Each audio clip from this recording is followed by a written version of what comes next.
Capítulo 1 do Evangelho de João, começando no verso 19. Diz assim: Este foi o testemunho de João, quando de Jerusalém os judeus enviaram-lhe sacerdotes e levitas para lhe perguntar: Quem és tu? Ele declarou e não negou, mas anunciou: Eu não sou o Cristo. E perguntaram-lhe: Então quem és tu? És Elias? Ele respondeu: Não sou. Tu és o profeta? Ele respondeu: Não. E perguntaram-lhe de novo: Quem és tu? Precisamos responder aos que nos enviaram. O que dizes a respeito de ti mesmo? Ele respondeu citando o profeta Isaías: Eu sou a voz do que clama no deserto, endireitai o caminho do Senhor. Então os emissários da parte dos fariseus perguntaram-lhe: No caso, por que batizas, se não és o Cristo, nem Elias, nem o profeta? João lhes respondeu: Eu batizo com água.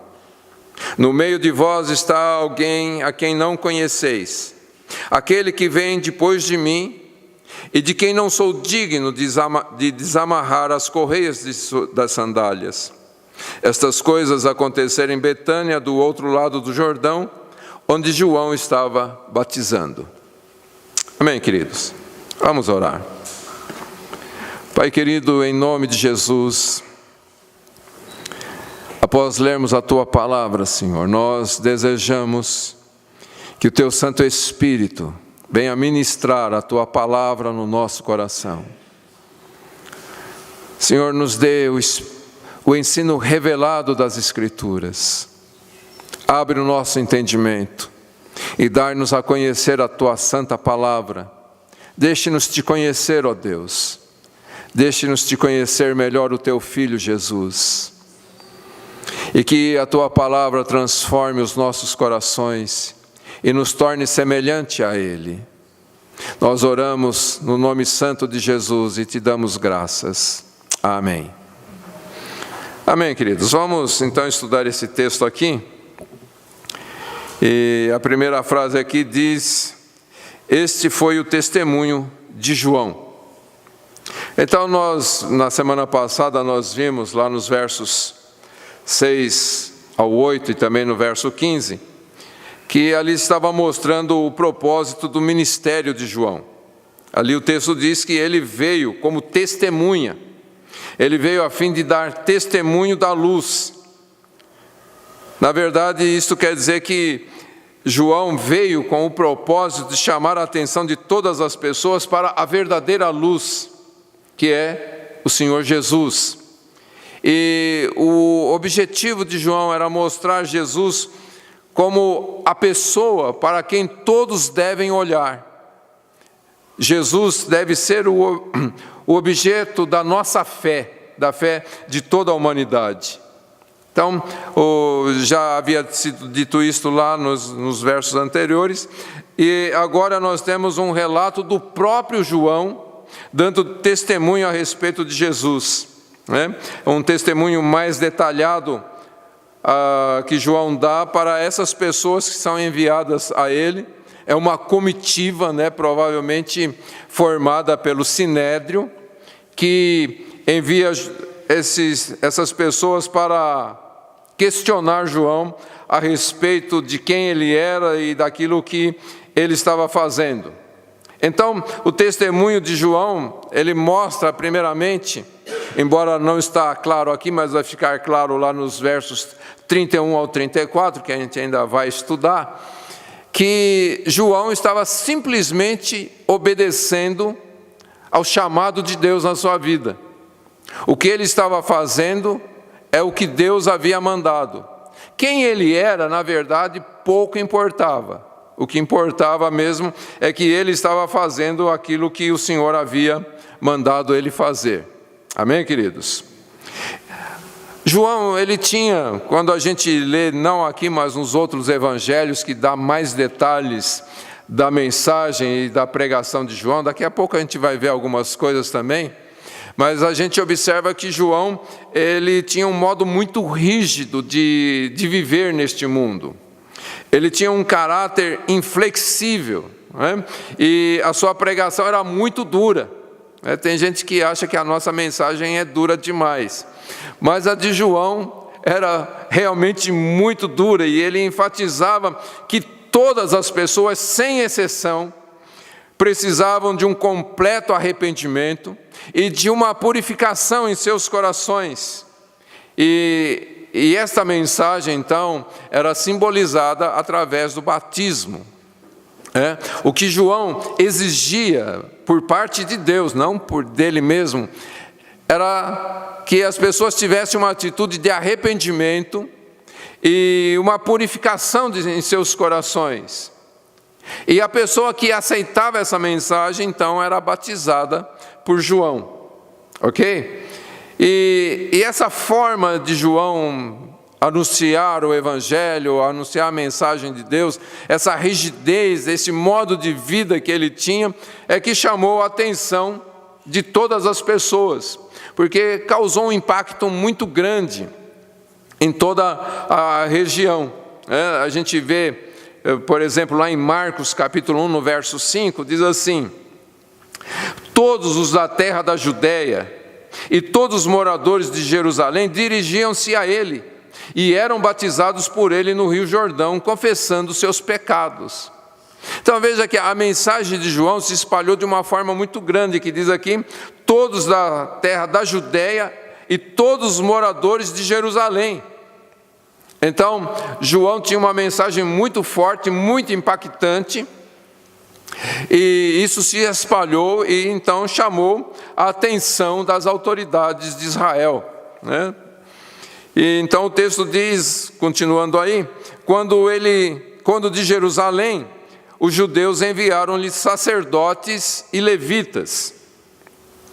Quando a Bíblia diz aqui judeus, não está se referindo ao povo de uma maneira em geral, mas principalmente no Evangelho de João, quando aparecer o termo os judeus, está se referindo aos líderes religiosos.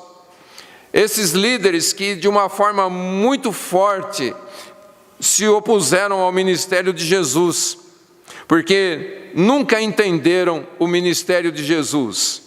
Nunca entenderam, não porque era impossível de entender, porque gente iletrada como os discípulos entenderam.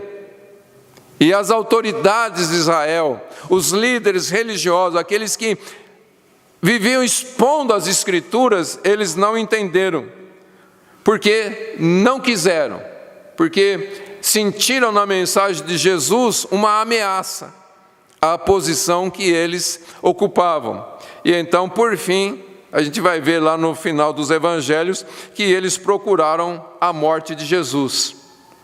É lógico que nós não estamos nos referindo a todos os líderes, porque a gente vai ver também que alguns se renderam a Jesus, como foi o caso de Nicodemos, e foi o caso de José de Arimateia, que também eram membros do Sinédrio. E esses dois, pelo menos esses dois, se renderam ao Senhor Jesus Cristo. Amém, queridos?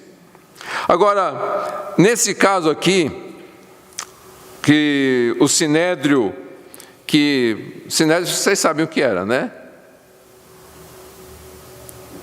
O Sinédrio era um grupo que realmente comandava toda a religião em Jerusalém, e era constituída dos principais sacerdotes, dos escribas, aqueles que redigiam a lei, e também dos anciãos. Então, esse grupo monta uma delegação de sacerdotes e levitas e enviam para questionar João. Então, a gente vai entender que os levitas, que também todos descendentes de Levi, assim como os sacerdotes, mas os sacerdotes, eles eram da linhagem de Arão. Toda a linhagem de Arão se tornaram sacerdotes. E os outros levitas, que não eram descendentes de Arão, então eles trabalhavam no templo, nas diversas atividades do templo. Ok? E então, eles pegam esse grupo formado por sacerdotes e levitas, porque os sacerdotes eram aqueles que iam questionar João. E os levitas provavelmente estavam ali como guardas, né? Se acontecesse alguma coisa, se o povo se revoltasse porque eles estavam questionando João, estavam ali os levitas para manter a segurança. Ok? Então, esse grupo é que vai lá para questionar João. E o motivo desse questionamento, embora não declarado aqui, a gente vê facilmente que, porque a multidão estava indo atrás de João, e os relatos disso chegou a essas autoridades, então eles resolvem questionar João, mesmo porque havia um rumor que João era o Messias que eles estavam esperando. Por que eles achavam que João era o Messias? Por causa dessa maneira como João pregava, de encorajar o arrependimento. E como eu disse, João tinha uma mensagem muito pesada. Se a gente lê lá em Mateus, ele realmente ameaçava as pessoas. Ameaçava não, né? Ele declarava a verdade. Ou vocês se arrependem, ou vocês vão pagar o preço por não se arrependerem. Porque o machado já está colocado na raiz. E não vai ter para ninguém. Então, essa maneira de João pregar e trazendo um juízo pesado sobre aqueles que não se arrependiam, fez com que as pessoas achassem que ele era o Messias. Vamos lembrar que João, ele era filho de sacerdote e, portanto, tinha o direito de também ser um sacerdote, embora o próprio João jamais exerceu, pelo menos o que a Bíblia nos mostra, João jamais exerceu qualquer atividade sacerdotal. A Bíblia mostra João no deserto e depois pregando ali à beira do Rio Jordão e batizando as pessoas, mas jamais mostra João no templo ou exercendo qualquer atividade sacerdotal. Mas, de qualquer forma, ele era filho de sacerdote e tinha o direito, a ser sacerdote por ser da linhagem. Ok? E havia ainda o relato que João tinha uma mensagem pesada contra os fariseus e os saduceus. Vale a gente ver lá em Mateus capítulo 3, no verso 7. Lembrando que os fariseus era aquela classe religiosa considerada santa, Os fariseus se achavam tão santos que ninguém podia esbarrar neles. E muitos fariseus e saduceus, eles foram até João para ser batizados. E João, então, tem uma mensagem especial para eles lá no verso 7 de Mateus capítulo 3. Diz assim: mas quando ele percebeu que muitos fariseus e saduceus iam ao lugar em que ele batizava, disse-lhes: raça de víboras, quem vos ensinou a fugir da ira futura? Então, para um grupo religioso, que comandava a religião em Israel, João o chama de raça de víboras. Isso acho que não soou muito bem para eles, Então eles vão lá, quem é você?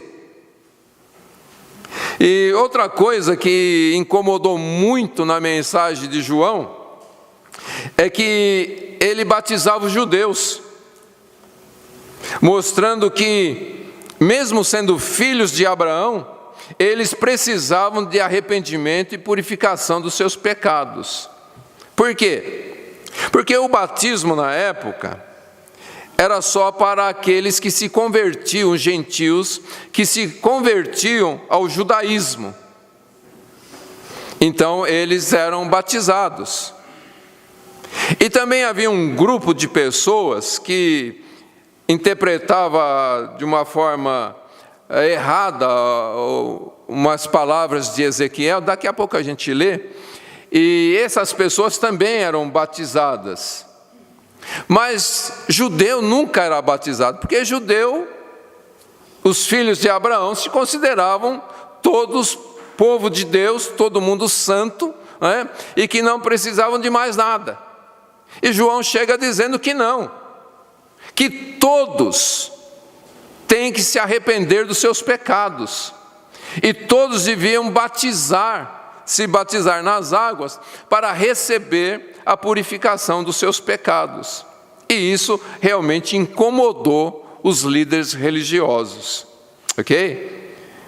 Porque é como muitos, vamos dizer, nos dias de hoje, que se acham que não precisam, né, de conversão, porque quando nasceram, seus pais já frequentavam a igreja, então frequentou o berçário, frequentou o maternal, frequentou, qual que vem depois? Os juniores, os primários, os adolescentes, os jovens, está tudo bem. E aí João vem com essa mensagem: isso não significa nada.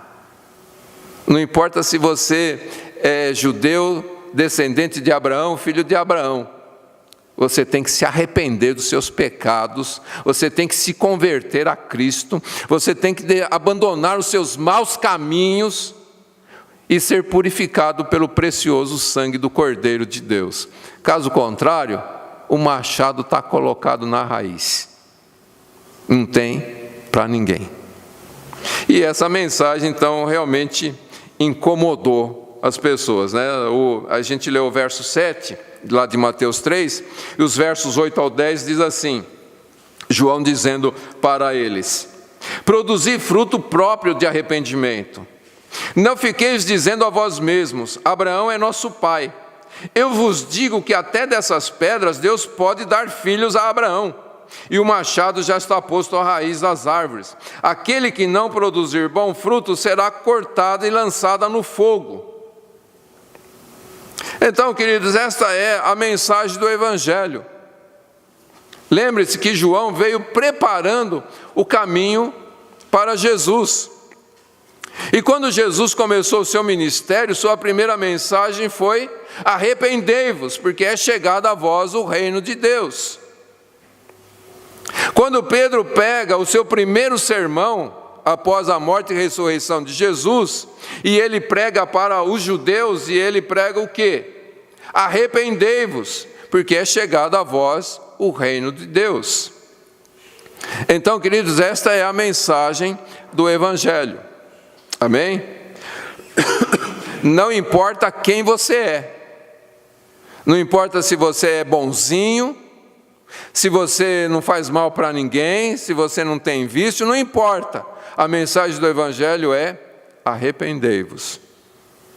Amém, queridos? Então, por causa dessa mensagem, o Sinédrio ficou realmente incomodado e resolve investigar quem é esse homem que está falando tanta coisa. Lembrando, queridos, que havia uma profecia, ou várias profecias, né, no Velho Testamento, sobre a vinda do Messias. E através dos tempos, muitas vezes surgiram pessoas dizendo que era o Cristo, e na verdade não eram. Ok? Então, o Sinédrio vai aqui agora falar com João para ver se ele é o Cristo verdadeiro ou se ele é mais um falso Cristo que está surgindo. Eu acho que a gente precisava de um Sinédrio hoje em dia, né? Para mexer com toda essa turma aí que se diz muita coisa. Mas, bom, não é a mensagem de hoje, né? E então eles vão lá, né? Assim, como que estão muito preocupados com o futuro de Israel, e eles vão questionar João. E ele diz aqui então que eles foram lá para perguntar para João quem ele era. Então a primeira pergunta: quem és tu? Na verdade eles estão dizendo: há muitos personagens que nós estamos esperando, qual deles você é? Você está, a forma como você está se colocando aí, você está reivindicando ser uma pessoa importante. Então, quem é você? Mas acredito que por ele ser da linhagem sacerdotal, as pessoas realmente perguntaram se ele era o Cristo, porque ele responde logo de cara que ele não é o Cristo. Então, talvez a pergunta não foi só quem és tu. Talvez eles disseram, quem és tu? És o Cristo? E João, então, ele declara, é interessante como está aqui, declarou e não negou, mas anunciou, eu não sou o Cristo. Por que João usa essa forma de responder? Porque ele não disse simplesmente não. Porque ele diz, declarou e não negou, mas anunciou.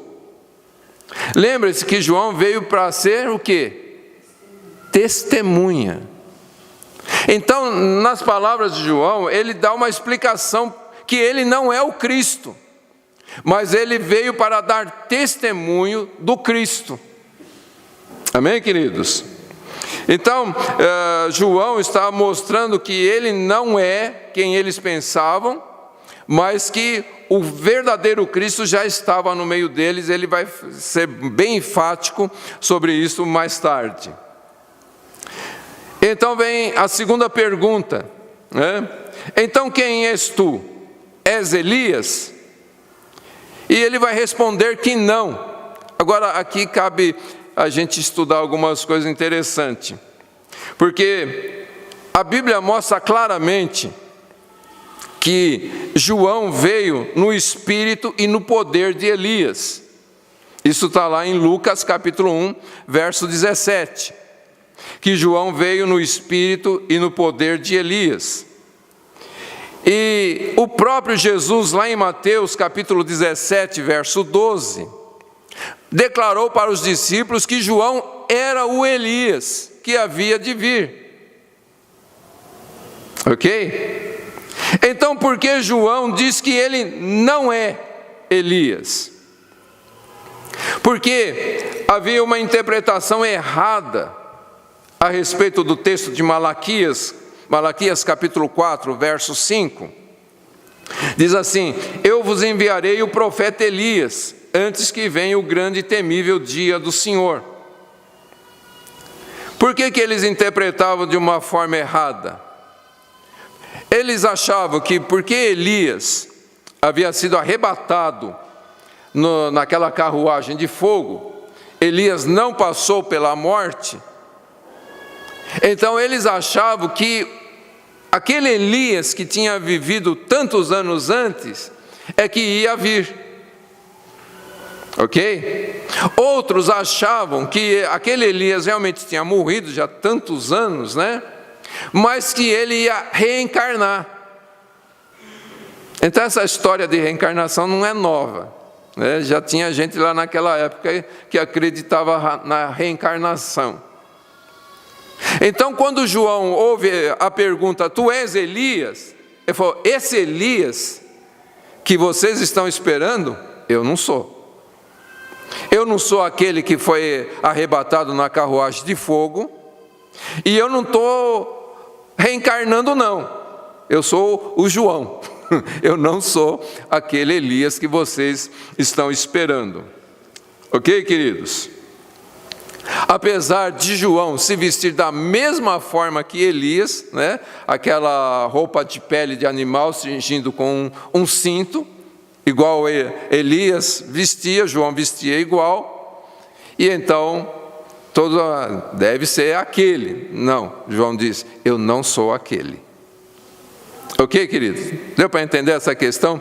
Por que Jesus fala que João era o Elias, e Lucas fala que ele veio no poder, no espírito de Elias, mas ele diz, eu não sou Elias, porque eles tinham uma interpretação errada a respeito de Malaquias. Ok?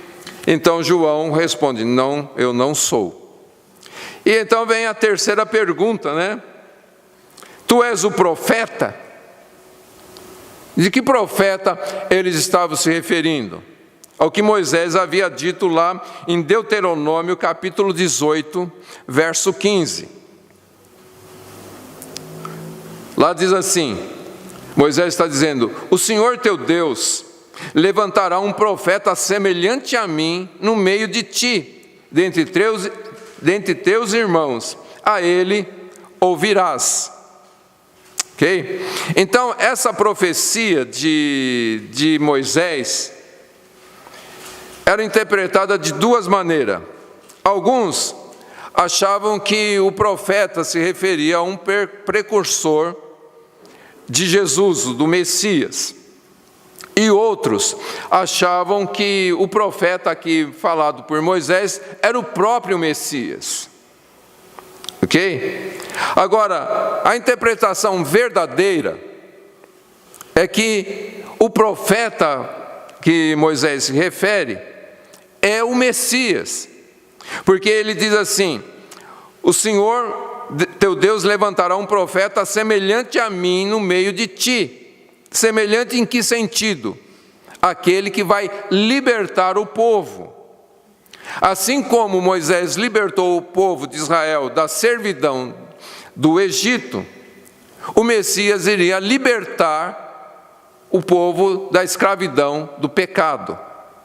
Ok? Então, a interpretação correta é que esse profeta seja o Messias. E isso também não é a minha interpretação, mas se você ler lá em Atos, capítulo 3, verso 22, e lá no capítulo 7, no verso 37, você vai ver que a igreja realmente reconhecia essa profecia de Deuteronômio se referindo a Jesus, o Messias. Ok? Conseguiram anotar aí? Atos 3, 22 e 7, 37. Então, diante dessa declaração, e João sabendo que ele não era o Messias, ele declara: não, eu não sou o profeta. Ok, queridos? Tudo bem até aí? Então, todas as perguntas que eles tinham para fazer: és o Cristo? Não. És Elias? Não. És o profeta? Não. Aí eles: a gente só vai chegar lá e dizer para o Sinédrio que ele não é. Aí então vem a outra pergunta, né? Então, quem és tu? Precisamos responder aos que nos enviaram. O que dizes a respeito de ti mesmo? Ele respondeu citando o profeta Isaías: eu sou a voz do que clama no deserto, endireitai o caminho do Senhor. Então João está se referindo a Isaías capítulo 40, no verso 3.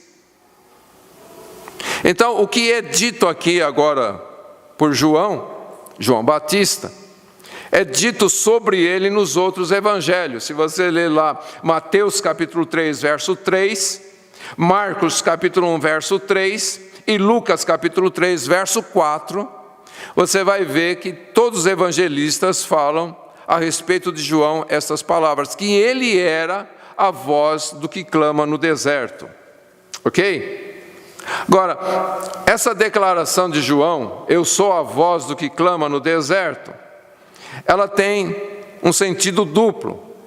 João está indicando, ou dando a resposta, para aqueles que estavam questionando quem ele era, que ele era o cumprimento da profecia de Isaías. E de alguma forma, João usa isto, porque ele só podia dizer: olha, eu sou a voz do que clama no deserto. Mas ele cita todo o texto lá de Isaías, dizendo: eu sou a voz do que clama no deserto, endireitai o caminho do Senhor. Então João estava dizendo assim: vocês têm que levar uma resposta para o Sinédrio, então leve a mensagem que eles precisam endireitar o caminho deles. Assim como vocês que estão me questionando, precisam endireitar o caminho de vocês. Assim como todo este povo que está aqui ao meu derredor, precisa endireitar os seus caminhos. Então João, ele usa Isaías para declarar quem ele é e também já dá ali a resposta, a mensagem que todo mundo precisa se arrepender dos seus pecados. Amém, queridos? E essa mensagem serve para nós hoje também. A voz continua ressoando. Quando João diz, eu sou a voz, ele está dizendo, eu não sou ninguém, mas eu represento alguém, eu sou a voz de alguém. E esse alguém que me enviou é que está dizendo que todos vocês precisam se arrepender e preparar o caminho do seu coração para que o Messias possa entrar. Amém, queridos? João usa aqui uma figura que o povo estava muito acostumado com ela. Porque você sabe que todas as nações tinham o seu rei. E provavelmente você já assistiu filmes, né, quando um rei vai visitar um povoado, então eles preparam todo aquele lugar, eles limpam as estradas, até aqui a gente, né, quando vai ter alguma coisa, eles limpam a rua, né? Só limpam a rua quando alguma autoridade vai visitar, né? Então pintam as guias, né, tudo bonitinho. Então isso já era um costume naquela época. Eles limpavam as ruas por onde a comitiva do rei iria passar, embelezavam ali, né, punham algumas coisas, tal, para que o rei pudesse se sentir bem-vindo. E a profecia a respeito do Messias era que o próprio Deus iria visitar o seu povo. E então, por isso, esta palavra, endireitai o caminho, porque ele vai chegar. Então, limpe um caminho para ele. Mas a palavra de Deus fala aos nossos corações. Porque Jesus, ele não vem aqui nesse templo. Jesus não vai na sua casa. É interessante a gente pensar nisso, porque tem pessoas, inclusive crentes, né, que na noite de Natal deixam uma cadeira vazia na mesa, que é para Jesus sentar. Vocês já viram isso? Mas tem, viu? Eu conheci até um pastor que um dia ele estava com algumas dúvidas na cabeça dele, e ele pegou uma cadeira e pôs outra cadeira de frente, sentou na cadeira e disse, Jesus, senta nessa cadeira aqui, vamos conversar. Então, Jesus não vai nesses lugares. Jesus quer, não uma cadeira, ele quer o trono do seu coração. Ele não quer uma cadeira na sua casa. Ele não vai nos lugares, ele vai nas pessoas.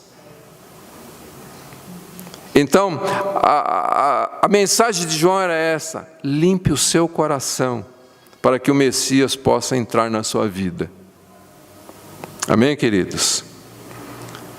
Endireita os seus caminhos, né, o caminho que leva ao seu coração. E a gente entende pelas Escrituras Sagradas que esse limpar não significa tirar os pecados, porque a gente vai estudar a semana que vem que Jesus é o Cordeiro de Deus que tira o pecado. Mas a gente sabe pelos ensinos das Escrituras, para que os nossos pecados sejam perdoados, nós precisamos nos arrepender. E a gente já estudou por diversas vezes que arrependimento significa o quê? Uma tristeza profunda pela sua condição. E você se entristece por você perceber quem você é.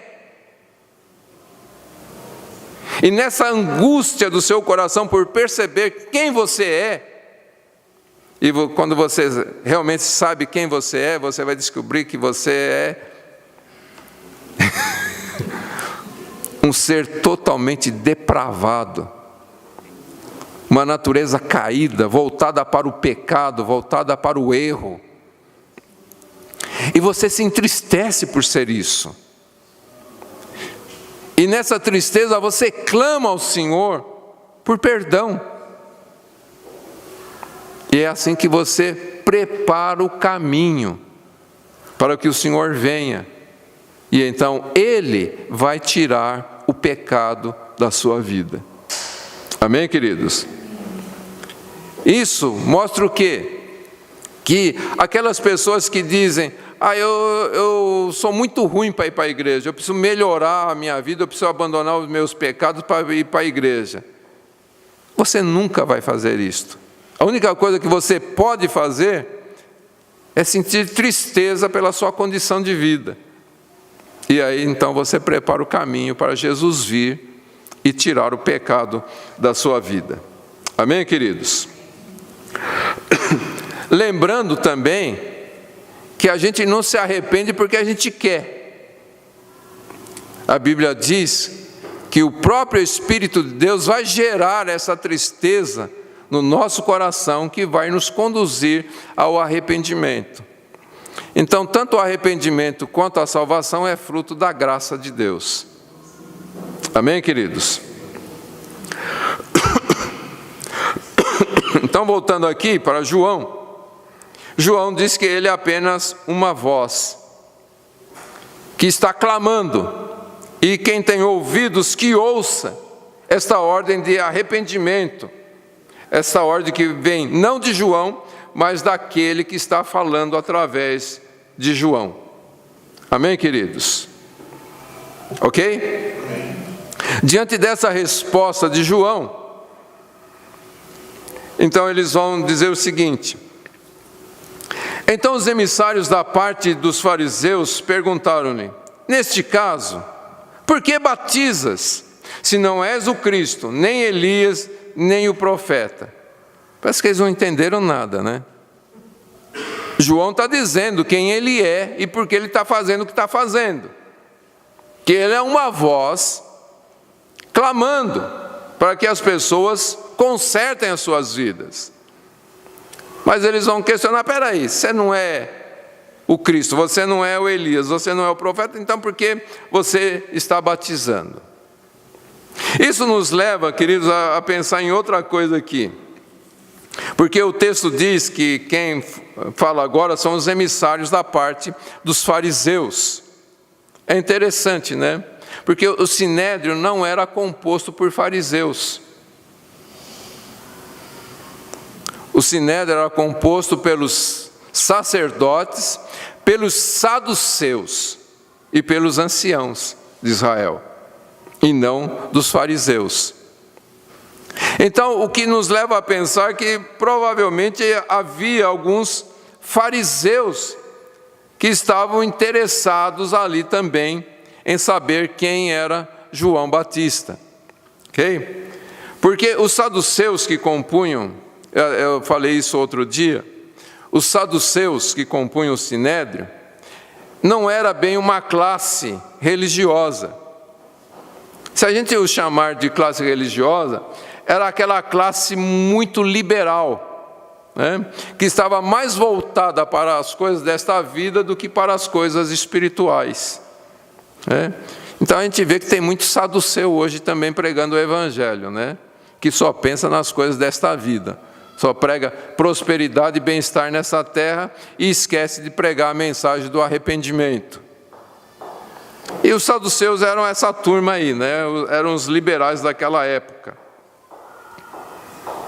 E quando a gente percebe que essa investigação aqui, esse questionamento de João, ele começa a ficar cada vez mais profundo, então a gente vai entender que realmente esses sacerdotes não eram saduceus, mas eram já sacerdotes que tinham abraçado o farisaísmo.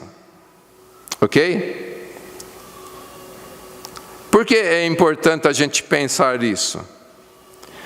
Porque a gente tem que entender que tudo tem que ser levado, a nossa vida com Cristo, ela tem que ser no Espírito, nunca nos termos do nosso bem-estar nessa terra. Ok, queridos? Por isso é importante lembrar aqui que quem está questionando não são pessoas voltadas simplesmente aos benefícios aqui na terra. Ok? Se fossem saduceus, provavelmente teriam parado de perguntar. mas como eram fariseus, eles continuam aí com o questionamento. E eles perguntam por que João estava batizando. Então, voltando a falar sobre o batismo, lá em Ezequiel capítulo 36, no verso 25, diz assim: então aspergirei água sobre vós, água pura sobre vós, e ficareis purificados. Eu vos purificarei de todas as vossas impurezas e de todos os vossos ídolos. Então, como eu disse, o batismo naquela época era primeiramente para os gentios que se convertiam ao judaísmo e um grupo de judeus que usavam essa de uma forma errada também, né? Porque Deus está dizendo: eu vou aspergir água sobre vocês. Mas eles iam para o batismo nas águas. Agora, é interessante notar que tanto um quanto o outro batismo, a pessoa se batizava a si própria. Não tinha alguém que ministrava o batismo. Ok? Então, um gentio que se convertia ao judaísmo, ele entendia que ele tinha agora que se batizar. Então, ele ia até o rio e ele mesmo se batizava. Ok? E esse grupo de judeus também achava que Ezequiel estava se referindo ao batismo nas águas, também ia até o rio e falava: estou aqui cumprindo o que diz lá em Ezequiel 36, 25, e mergulhava na água. Tá? Então, não havia ninguém que administrava o batismo. A pessoa se auto-batizava, auto-administrava o batismo. Agora João chega e ele batiza. Por isso o questionamento: peraí, você não é o Cristo poderia fazer isto. Elias poderia fazer isso. O profeta poderia fazer isso, mas você não é nenhum dos três. Por que você está batizando pessoas em vez de permitir que as pessoas se batizem por si próprias? E então, João aproveita para mais uma vez testemunhar a respeito de a respeito de Jesus. E ele responde: eu batizo com água. O que João está dizendo é o seguinte: olha, o que eu estou fazendo é preparando o caminho para o Messias, que já está no meio de vocês. Eu estou administrando o sinal daquilo que o Messias vai fazer. A água é somente um símbolo da purificação que somente o Messias pode fazer pelo poder do seu Santo Espírito. Ok, queridos? Por isso ele diz: eu batizo com água. João está dizendo: olha, eu só me administro aqui o símbolo. E isso serve para nós entendermos o seguinte, queridos: que quando você é batizado nas águas, o pastor mergulha você na água, o pastor está fazendo o quê? Uma simbologia. Porque a água do batismo não purifica ninguém. A água do batismo não lava o pecado de ninguém. A água do batismo não santifica ninguém. É somente uma simbologia daquilo que Jesus faz no seu coração. Quando você decide descer as águas do batismo, é porque você está declarando: olha, eu já me arrependi dessa criatura depravada que eu sou. Jesus já purificou os meus pecados. Então agora eu estou mostrando publicamente, descendo nas águas, aquilo que Jesus fez no interior do meu coração. Ok? O que João estava transmitindo é justamente isto. Olha, vocês se batizam quando vocês se convertem ao judaísmo. Vocês se batizam quando vocês acham que isso vai trazer uma purificação para vocês. Mas eu estou aqui para declarar para vocês que a água é só um simbolismo. O fato de você se batizar não representa nada no mundo espiritual. João está dizendo, eu estou batizando com água, mas aquele que está já no meio de vocês e que vocês não conhecem. E depois, mais para frente, João vai falar sobre o batismo que Jesus vai trazer para as pessoas, que não é o caso agora. Mas João só vai chamar a atenção do povo para dizer, olha, no meio de vós está alguém a quem não conheceis. Jesus já estava ali, iniciando o seu ministério. Porque isso que está acontecendo agora, esse dia, é interessante, você vai notar aqui que João vai falar sobre 4 dias. Ele vai falar no dia seguinte, no dia seguinte, no dia seguinte. Então são 4 dias, esse é o primeiro dia que a gente está estudando aqui. Ou estamos estudando as coisas que aconteceram no primeiro dia. Nesse primeiro dia, provavelmente, Jesus está voltando do deserto. Jesus já foi batizado por João. Jesus foi levado pelo Espírito para aqueles 40 dias no deserto para ser tentado em todas as coisas que nós somos tentados. E ali Jesus venceu. E agora Jesus já está voltando. E você vai ver que no dia seguinte, Jesus vai passar justamente onde João está. E ele vai apontar para Jesus. Isso vai ficar para a semana que vem. Mas, então, Jesus está voltando do deserto. E por isso João vai falar, no meio de vós está alguém a quem vocês não conhecem. Agora, vamos pensar um pouquinho aqui, querido. Eles não conheciam Jesus, e tudo indica que eles não estavam interessados em conhecer Jesus. Eles estavam mais preocupados em declarar quem era um falso Messias do que conhecer o verdadeiro Messias. Jesus estava no meio deles, contudo eles não viam Jesus. Eles não receberam Jesus, como nós estudamos a semana passada. Ele veio para os seus, mas os seus não o receberam. Eles não reconheciam Jesus, eles não criam em Jesus. Eles não estavam realmente interessados em Jesus. Eles estavam somente interessados por que João estava fazendo aquilo, se tornando uma ameaça para a posição que eles estavam ocupando. Ok? Agora, vale a pena a gente pensar aqui, queridos, nos nossos dias, porque Jesus está no nosso meio. Vocês creem nisto?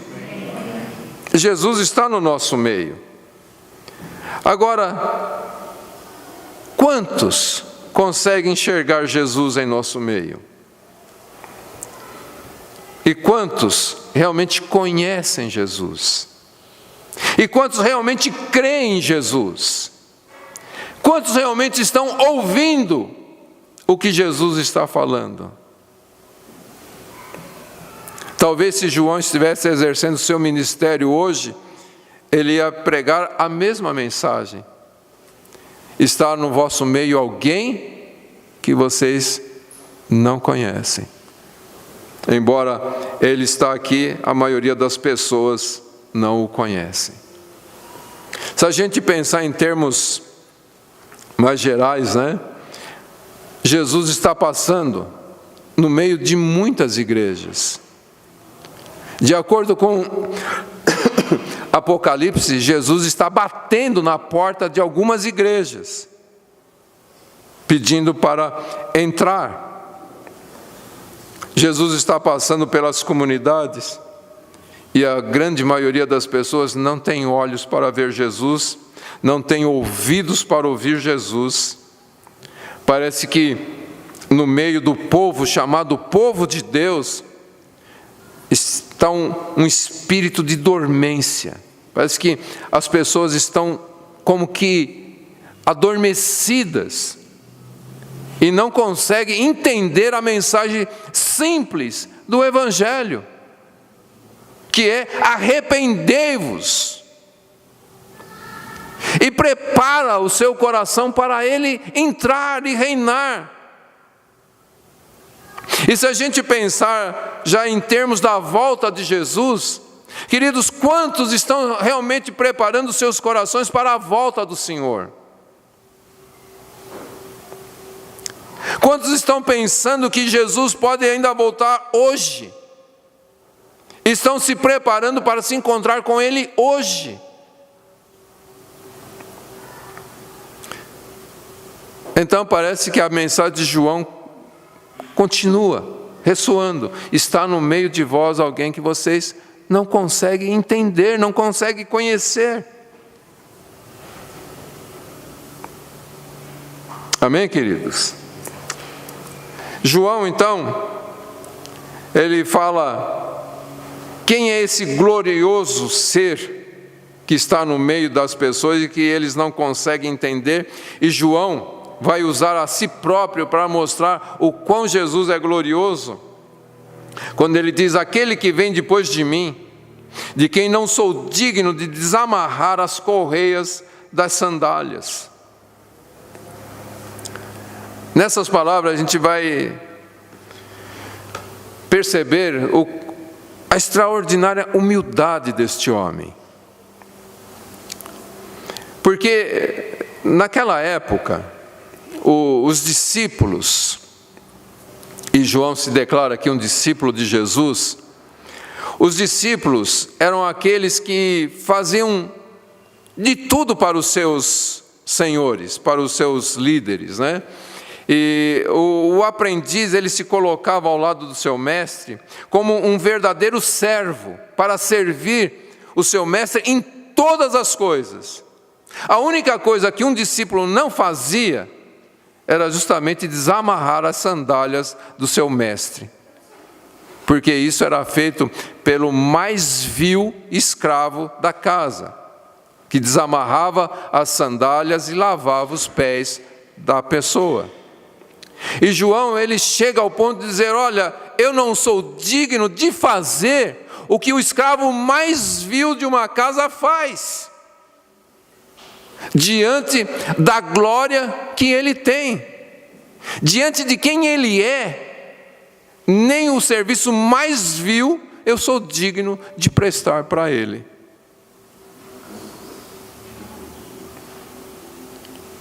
Agora é interessante, queridos, porque que nos dias de hoje as pessoas evangélicas se acham que são o rei da cocada, que eles são as melhores pessoas do mundo.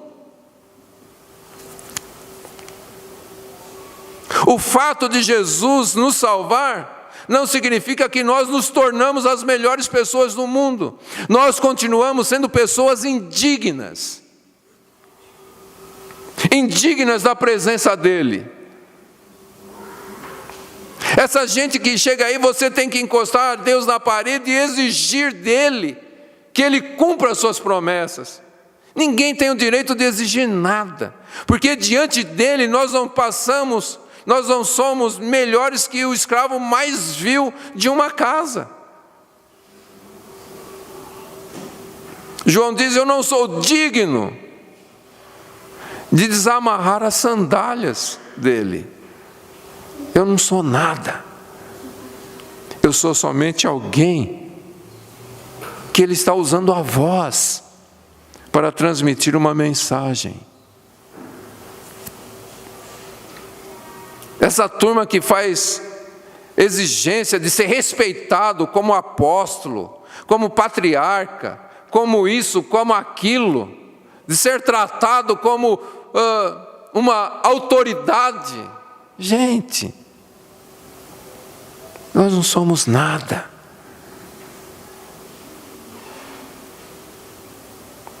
Essa é a mensagem do Evangelho: nós não somos nada. Nós não somos dignos nem mesmo de desamarrar as sandálias do Senhor. Não somos dignos de nos ajoelharmos desamarrar as sandálias do Senhor.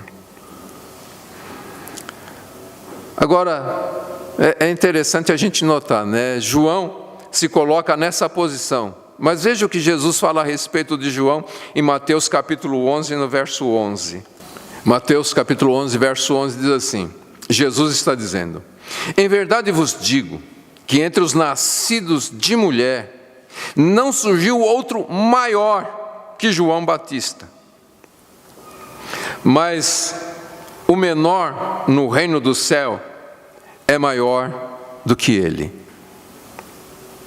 Veja só, queridos, Jesus fala que entre os nascidos de mulher não surgiu ninguém maior do que João. No conceito de Jesus, João foi maior do que Moisés, foi maior do que Elias, foi maior do que todos os profetas do Velho Testamento. E esse que é reconhecido por Jesus como o maior, ele se declara que ele não é digno de se ajoelhar e desamarrar as sandálias do Senhor Jesus. Eu acho que está faltando muita humildade nos nossos corações nos dias de hoje. O que vocês acham?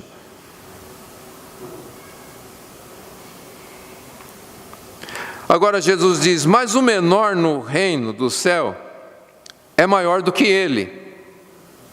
Ah, tá vendo? Nós somos maior que João. Porque, eu sou o menor do reino. Tem muita gente grande no reino, eu sou o menor. Mas mesmo sendo o menor, eu sou maior do que João. Vamos entender o que Jesus estava dizendo aqui. João era o menor que o menor, por quê? Porque João não estava vivendo na esfera do reino. O reino ainda não tinha sido inaugurado. João ainda faz parte do Velho Testamento. Jesus ainda não tinha dado início à igreja. Ninguém estava vivendo no reino ainda. Por isso, quem vive no reino é maior do que João. Porque se João já estivesse vivendo no reino, Jesus não declararia que o menor no reino seria maior do que João. Dá para entender isso, queridos? Mas o que realmente vale para nós aqui entendermos é essa humildade de João.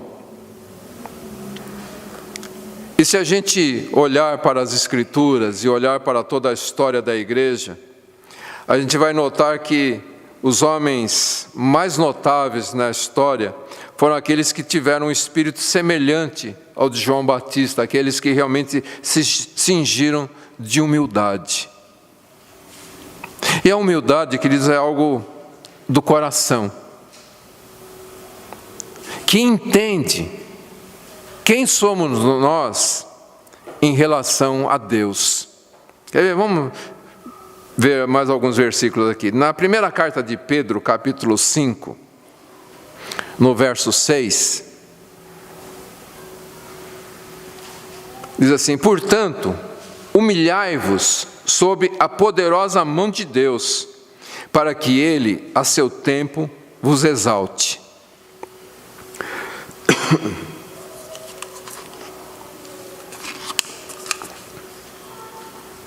O que a Bíblia está dizendo aqui, queridos? Que a verdadeira humildade não é ter pouca aparência, mas a verdadeira humildade está quando você reconhece quem é Deus, quando você reconhece quem é Jesus.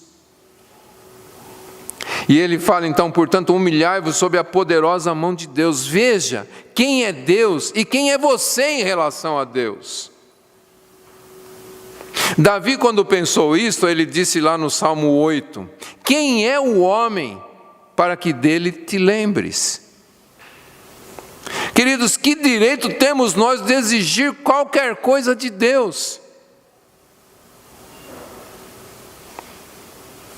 Quando você chegar para Deus para pedir algo, e talvez você lembre a Deus, não é? Como que se Deus precisasse ser lembrado de alguma coisa. E você fala: eu tenho te servido, eu tenho feito isso, eu tenho feito aquilo, eu tenho orado, eu tenho jejuado, eu tenho lido a Bíblia. Deus, por que eu estou nessa situação? Isso é falta de humildade.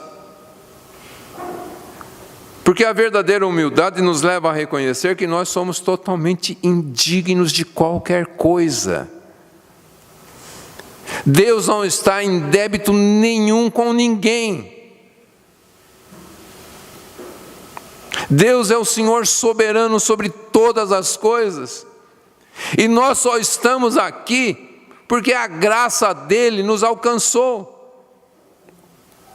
Não porque nós merecemos ser salvos, mas porque ele decidiu nos salvar. E o fato dele ter nos salvado não nos dá direito a nada. Ok, queridos? Então, o que é humildade? A humildade é reconhecer que nós não somos nada diante dele. Como João diz: eu não sou digno de me ajoelhar, me prostrar no chão para desamarrar as sandálias dele. Então,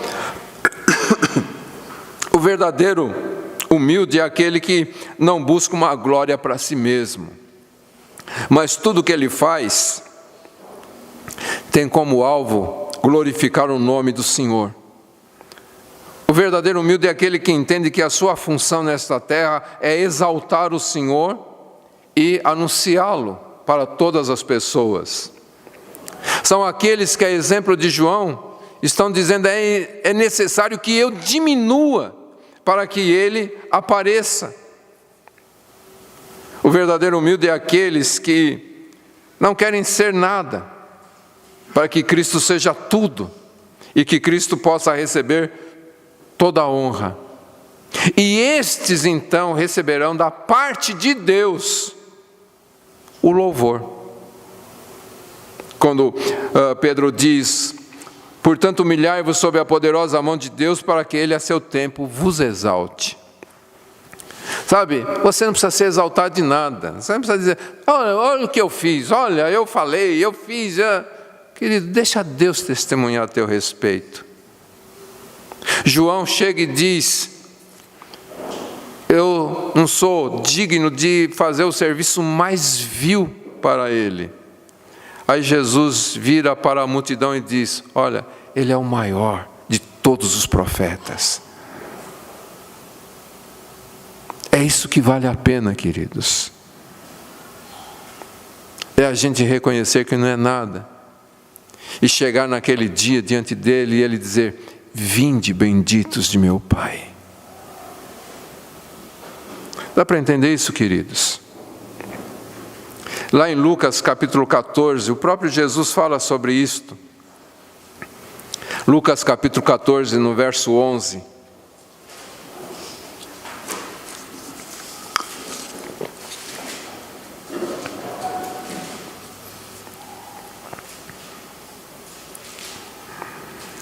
Ele diz assim: pois todo aquele que a si mesmo se exaltar será humilhado, mas aquele que a si mesmo se humilhar será exaltado.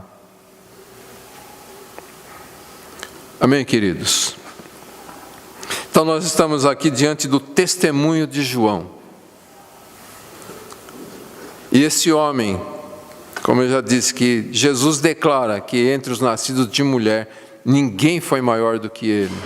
Esse homem nos dá uma grande lição do que é ser um servo de Jesus. Ele não cita nem seu próprio nome, ele não diz eu sou João, ele diz eu sou uma voz. Diante dele, eu não sou nada, não sou nem digno de desatar as correias de suas sandálias. Meu único propósito é mostrar para vocês aquele que está no meio de vocês e vocês não conseguem conhecer. Amém, queridos? E é para isso que nós somos chamados pelo Senhor. Para irmos por todos os lugares anunciando Jesus. Amém? E aí o texto termina aqui. Essas coisas aconteceram em Betânia, do outro lado do Jordão, onde João estava batizando. Só para mostrar que não era a Betânia onde morava Marta, Maria e Lázaro. Era uma outra Betânia, ok?